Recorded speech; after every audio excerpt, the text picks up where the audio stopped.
I'm going to take it back to the classic vlog style. I've shown a lot of the lifestyle of freelancers, but this one is going to be all about the nerdy gear, equipment, stuff that I love. So I'm using my FX6 package. It's been built out over the year and it's been suited perfectly for this type of work. So we got an iPad teleprompter. The VCT shoulder setup isn't really for any shoulder work, but it's just for the dual rod mounts. And we're in a new studio, a very tiny studio. So I liked that they had this confidence monitor in the back. Because it's behind me, the client in front of me can easily see what the framing is. At any fitness level, even if you haven't worked out for This is a very intentional decision to have a shotgun mic boomed overhead. You guys have heard me say that this talent doesn't like to wear the Sony UWP lavaliers because they're a little too heavy for women's fabric, even though they are much smaller than the previous mics that I've used. So I've switched to the DJI mic 2s. Now those are great, even smaller, but they look very influencer-y, social media-y.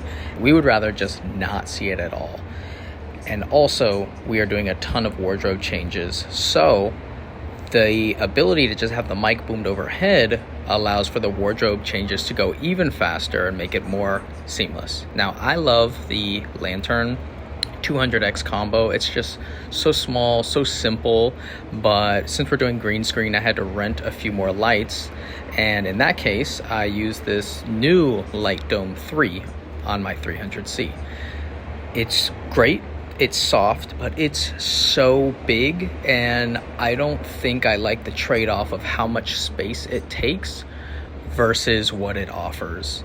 So I'm a fan for the cheaper lanterns because I can skirt them off, I can open them up. They're just more versatile and smaller, which is fine. The softness is fine. And today's day and age, we're grabbing more social content. So you can see the DJI mic is in there. I really like that it has that versatility as well.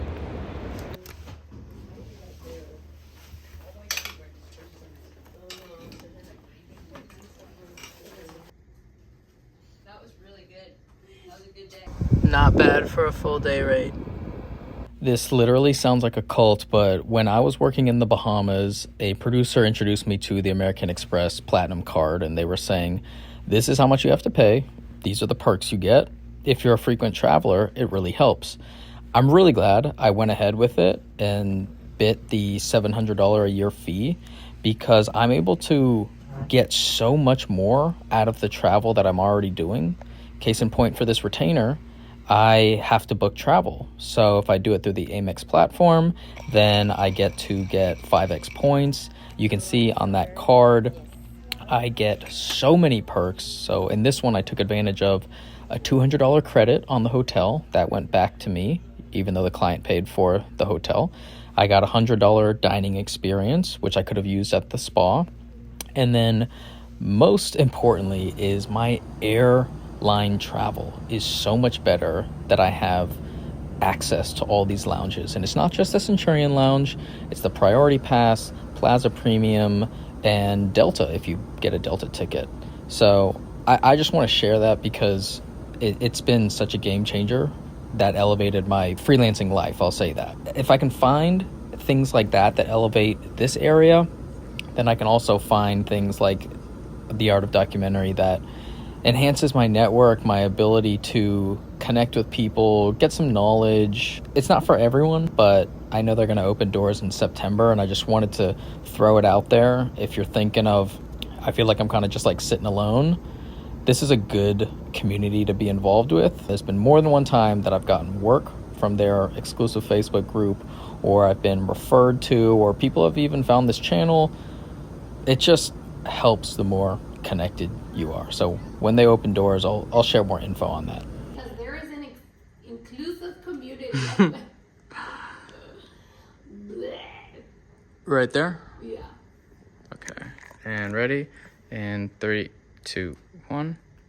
And you'll actually stick to your workout. Not only is this a similar type of job, their product and service is actually the same too, with a female face for the company. So what that translates to me is I can keep a lot of the same gear, if not the exact same gear, which is nice to not have to be deconstructing all of my camera kit throughout the week for every single job. That is like probably one of the easiest tricks I've learned, is you don't have to buy every single thing if you are sticking to one type of job, or you mainly do one type of job, because you guys see on here I do a ton of different work, but I do not want to offer services that has a expansive gear list, because that doesn't help me. That spends a lot of my money, and I don't have a lot of room in my 1-1 downtown apartment. So I like that because it eliminates what I need to buy and just makes it so much more streamlined. So like that other job I did,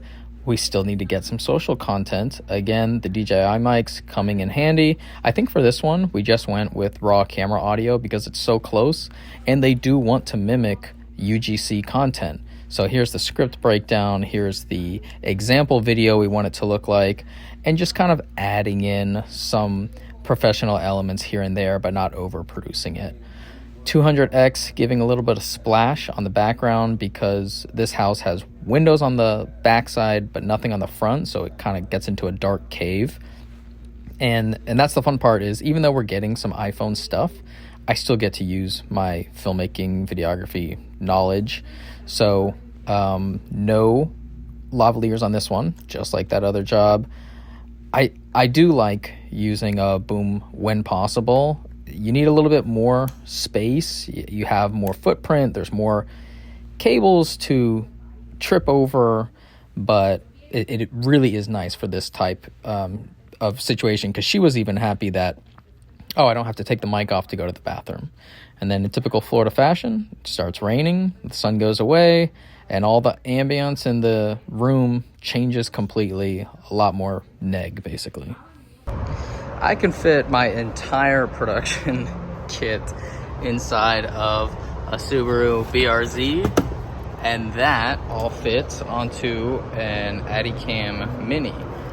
But I want to do it better. This has been one of the instruments that has saved the most room.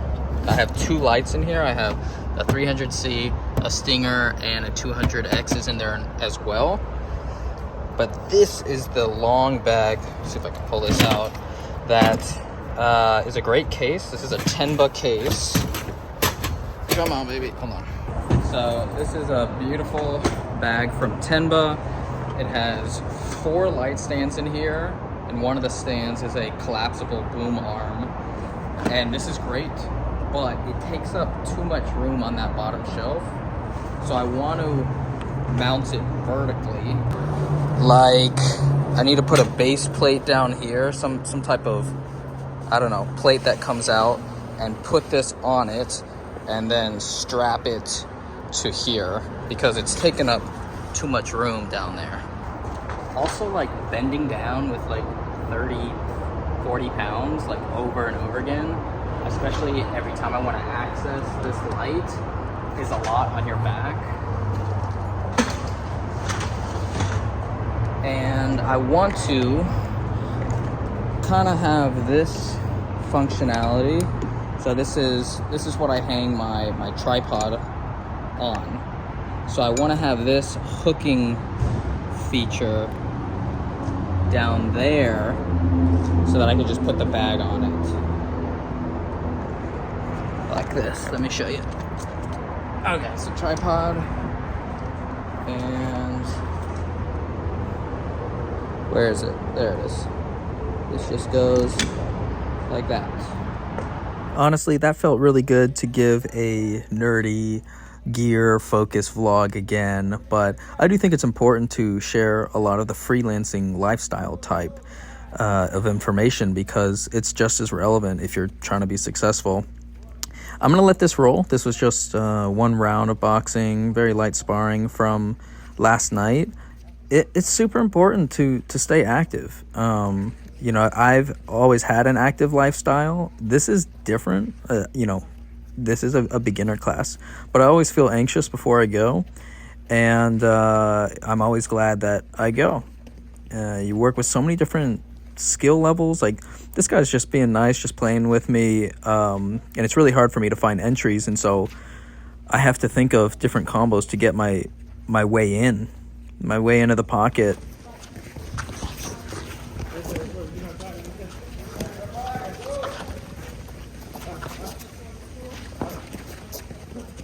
What happens a lot is I start getting hit when they do longer combos, and I find myself just staying there, and I really need to learn to get out. So that one was good. That was a little 1-2 and then a hook to the body.